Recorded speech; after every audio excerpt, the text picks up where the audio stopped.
오늘은 하나님이 사람 되신 날, 하나님이 사람 되신 날이란 제목으로 하나님의 말씀 함께 나눕니다. 오늘은 성탄 주일이죠. 성탄 주일이라 해서 여러 주일과 특별히 다른 것은 없지만 기분만이라도 성탄 주일이라 여기고 즐겁게 예배하며 보냈으면 좋겠습니다. 성탄 주일의 조금 더 바른 표현은 하나님이 사람 되신 날, 하나님이 사람 되신 날입니다. 이것을 자세하게 풀었으면 영으로 존재하신 하나님께서 우리와 동일한 피와 살을 가진 한 사람이 되신 날이죠. 이것을 또 다른 표현으로 성육신 하셨다고 합니다. 즉 사람이 되셨다 그런 뜻이에요. 이와 같은 이유로 그분은 인성에 따라서는 우리와 동일한 사람입니다. 그러나 그분의 본질은 하나님이시기에 신성을 따라서는 하나님입니다. 따라서 사람이 되신 하나님은 사람인 동시에 하나님입니다.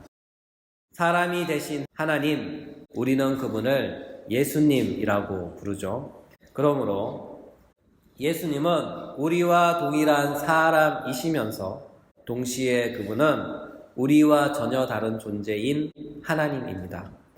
그분이 우리와 전혀 다른 존재라는 가장 확실한 사실은 이것이죠. 보통 사람들은 어머니의 모태에서 창조됩니다. 이 가정은 생물학적 가정을 통해서 탄생하죠. 그래서 사람의 몸과 영혼은 어머니 모태에서 창조되고 시작됩니다. 사람의 첫 시작은 바로 거기서부터이죠. 그러나 우리의 주님이신 예수님은 달라요.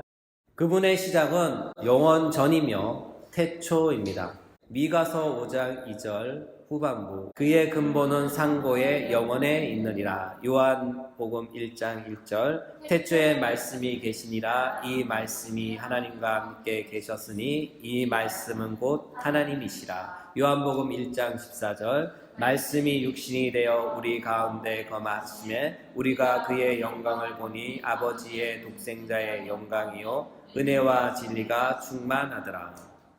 그분의 출생은 영원 전입니다. 그분의 존재는 처음부터 있었고 이 세상이 창조되기 전부터 존재하셨어요. 따라서 그분은 존재의 단절이 아닌 존재의 연속성 안에서 역사의 어느 한 시점에 사람으로 출생하셨고 그 출생을 통하여 사람의 인성을 취하신 것이에요. 그 결과 2000년 전 하나님의 뜻에 따라 이 땅에 사람으로 오셔서 사람이 되신 하나님이 되신 것이죠. 이와 같은 이유로 그분은 참 사람인가 동시에 참 하나님입니다. 그러므로 성탄절은 하나님이 사람 되신 사건, 하나님이 사람 되신 사건을 기념하는 날이에요. 이것이 성탄절의 바른 이해입니다. 본론으로 들어와서 그분이 오심으로 세상의 역사는 크게 둘로 구분됩니다. 예수님 오시기 전과 예수님 오신 후입니다. 예수님 오시기 전을 BC, 다시 말해서 Before Christ라고 표기하고 예수님이 오신 이후를 AD, 다시 말해서 Anno Domini라고 표기합니다. 성경에서도 이 두 부분은 매우 정말로 중요합니다. 예수님 오시기 전을 옛시대라고 부르고 예수님 오신 이후를 새시대라고 부르기 때문이죠. 이와 같은 이유로 우리는 지금 옛시대에 속하여 옛시대에 사는 것이 아니라 새시대에 속하여 새시대에 살고 있어요. 옛시대에는 옛시대의 약속과 삶의 방식이 있었다면 새 시대에는 새 시대의 약속과 삶의 방식이 있습니다. 따라서 우리가 새 시대에 속하여 새 시대에 살고 있으므로 새 시대에 알맞은 사고 방식과 삶의 방식을 가지고 살아가야 합니다. 그렇죠. 이것은 당연한 이치입니다. 오늘 본문은 이와 같은 당연한 이치에 근거한 말씀입니다. 본문을 다시 한번 천천히 읽어볼까요? 로마서 7장 5절 6절. 우리가 육신에 있을 때에는 율법으로 말미암는 죄의 정욕이 우리 지체 중에 역사하여 우리로 사망을 위하여 열매를 맺게 하였더니 이제는 우리가 얽매였던 것에 대하여 죽었으므로 율법에서 벗어났느니라. 이러므로 우리가 영의 새로운 것으로 섬길 것이요 율법 조문에 묵은 것으로 아니할지니라. 이 본문은 두 부분으로 되어 있어요. 첫째 부분은 5절입니다. 로마서 7장 5절. 우리가 육신에 있을 때에는 율법으로 말미암는 죄의 정욕이 우리 지체 중에 역사하여 우리로 사망을 위하여 열매를 맺게 하였더니. 이 구절에서 중요한 문구는 우리가 육신에 있을 때입니다. 이것은 우리가 예수님 믿기 이전의 상태를 반영한 말씀입니다. 두 번째 부분은 6절입니다. 이제는 우리가 얽매였던 것에 대하여 죽었으므로 율법에서 벗어났으니 이러므로 우리가 영의 새로운 것으로 섬길 것이요 율법 조문에 묵은 것으로 아니할지니라. 이 구절은 우리가 옛 시대에 대하여 죽고 벗어났다. 우리가 옛 시대에 대하여 죽고 벗어났다는 그런 뜻으로 예수님 믿은 이후의 상태를 반영한 말씀입니다. 따라서 5장 5절 6절은 우리가 예수님 믿기 전과 예수님 믿은 후의 상태로서 예수님께서 왜 이 땅에 오셔서 사람이 되셔야만 했는가에 대한 궁금증에 신성한 마침표를 찍는 말씀이에요. 그래서 첫째 부분부터 살펴보도록 합니다. 예수님 믿기 이전에 우리의 상태는 어떠했을까요? 사도 바울은 이것을 한 문장으로 요약합니다. 우리가 육신에 있을 때, 그리고 이어서 우리가 육신에 있을 때의 가장 큰 특징을 제시하는데 그것이 바로 죄의 정욕이라고 합니다. 이를 볼 때 예수님 믿기 이전에 우리들의 가장 큰 특징은 바로 죄의 정욕으로 가득 찬 상태였다는 것이죠. 그렇다면 죄의 정욕으로 가득 찬 상태란 어떤 상태일까요? 본문의 죄의 정욕을 원문의 뜻에 가깝게 해석하면 죄로 이끄는 욕망이란 뜻이에요. 죄로 이끄는 욕망이란 바로 통제되지 않는 욕망 또는 무절제한 욕망을 뜻합니다. 죄로 인하여 이 욕망이 사람 안에 들어와 자리 잡았고 번성하였으며 결국 그 사람 전체를 휘감아 조종하고 있는 것이죠. 그리고 이 욕망은 사로잡힌 그 사람으로 하여금 사망이라는 열매를 맺게 하여 그 사람의 마지막은 사망, 다시 말해서 파국으로 이끕니다. 이처럼 예수님이 오시기 전에 이 세상은 바로 무절제한 욕망이 통제되지 않는 욕망이 차고 넘치던 욕망의 바다였어요. 이것은 사사기에 명시된 말씀 그대로입니다. 사사기 21장 25절. 그때에 이스라엘 왕이 없었으므로 사람이 각기 자기의 소견대로 옳은 대로 행하였더라. 여러분, 사람이 각기 자기의 생각대로 살면 어떻게 될까요? 내 맘대로, 내 생각대로 산다면 아주 잘 살 것 같죠? 또한 세상은 평화가 넘치는 유토피아 같은 세상이 될 것 같죠? 아닙니다. 절대로 그런 세상은 되지 않아요. 각자가 자기 생각대로, 자기 법대로 살아간다면 세상은 무질서해집니다. 악이 차고 넘치는 세상이 됩니다. 우리가 이와 같은 세상을 상상해 볼 때 무질서하고 악이 차고 넘치는 세상에서 단 1분이라도 제대로 사람답게 숨쉬며 살아갈 수 있을까요? 우리는 그런 세상에선 단 1분도 안심하고 살 수 없을 것입니다. 그런 세상에선 항상 내일의 안녕과 평안을 소망하며 자신을 무장하며 지키며 살아야 합니다. 강한 자는 살아남고 약한 자는 강한 자의 노예로 평생 살아야 합니다. 세상만 그럴까요? 아닙니다. 우리 자신도 스스로 통제되지 않는다면 무질서해지고 악이 충만한 상태가 됩니다. 사람의 도덕이란 것이 다른 사람에 의해 통제될 때 비로소 제대로 작동합니다. 만약 이 세상에 나 혼자라면 나는 내 마음대로 도덕을 정의하고 내 방식대로 도덕을 처리할 것입니다. 예전에 어떤 학자가 이런 뉘앙스의 말을 했어요.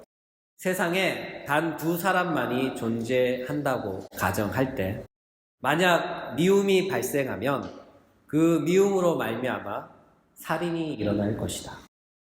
그렇죠. 이것은 이 세상에 사람이 단 둘뿐이라면 약간의 실수나 미움 감정만으로도 얼마든지 살인이 발생할 수 있다는 그런 뜻입니다. 따라서 내가 소유한 도덕은 결국 상대적이며 상황적이며 나 혼자가 아닌 여럿이 함께 살 때 실효성을 지닙니다. 실례로 우리가 횡단보도를 지날 때 사람이 없다면 어떻게 할까요? 그냥 지나가겠죠. 그러나 많은 사람들이 지켜본다면 어떻게 할까요? 신호를 기다렸다 가겠죠. 이와 같이 나라는 사람은 다른 사람의 눈에 의해서 통제되고 절제되는 거예요. 나 혼자가 있다면 절대로 통제가 일어나지 않죠. 그러므로 무절제한 욕망이 거친 파도처럼 출렁이고 끝없이 펼쳐진 오대양과 같다면 그 세상은 분명 참담한 세상임에는 틀림이 없습니다. 예수님 오시기 전에 세상이 바로 그랬어요. 세상의 역사를 조사해 보십시오. 역사는 강한 자를 위주로 기록되었죠.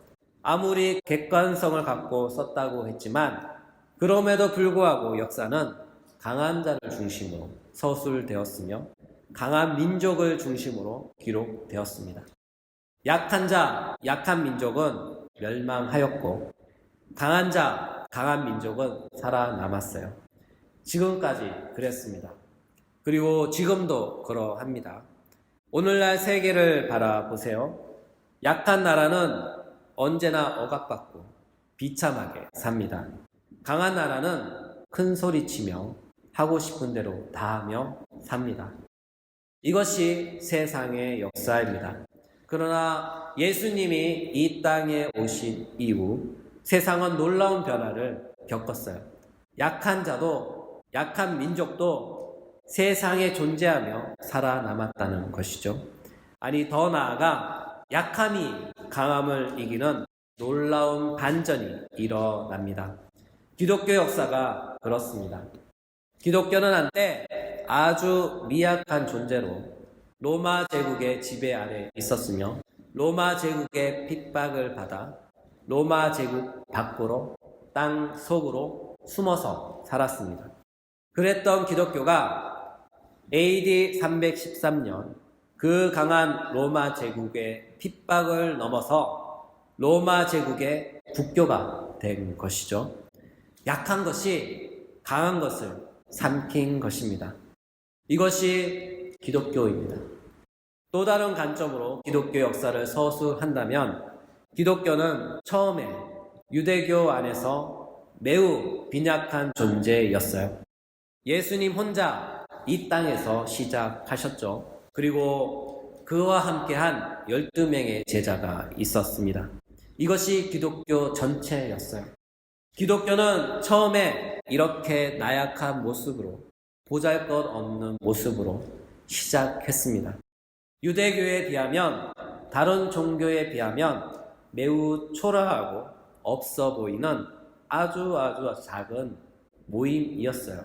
그러나 지금의 기독교를 바라보십시오. 세계 기독교 인구는 대략 6억 명이 넘습니다. 참고로 유대교 인구는 대략 1300만 명 정도 됩니다. 놀랍죠? 예수님 한 분으로 시작한 기독교가 이제는 세계 인구의 10%를 차지하고 있어요. 이것은 사람의 힘과 능력이 아니에요. 이것은 하나님의 놀라운 능력입니다. 하나님이 일하시지 않는다면 이런 일은 절대로 없습니다. 이것은 바로 예수님께서 이 땅에 오시면서 달라진 풍경입니다. 제가 이끄는 욕망으로 인해 무절제한 욕망이 거친 파도처럼 일어나도 우리의 주님의 능력이 그 거친 파도와 같은 욕망을 잠잠하게 합니다. 무질서한 세상에 오셔서 다시 질서정연한 세상으로 바꾸십니다. 비단 이것은 세상에서만 일어나는 역사가 아니에요. 이와 같은 역사는 바로 우리에게 똑같이 일어납니다. 예수님 믿기 이전에 우리의 모습을 바라보십시오. 우리 모두는 제가 이끄는 욕망으로 인하여 무절제한 욕망에 사로잡혀 살았습니다. 나의 감정은 미쳐 날뛰었고 나의 생각은 망상에 가까웠으며 하는 일마다 사고뭉치였어요. 내가 나를 통제하고 싶어도 내 자신 스스로가 도저히 제어되지 않았죠. 나쁜 것인 줄 알면서도 그것을 끊지 못하고 계속 행하던 나였습니다.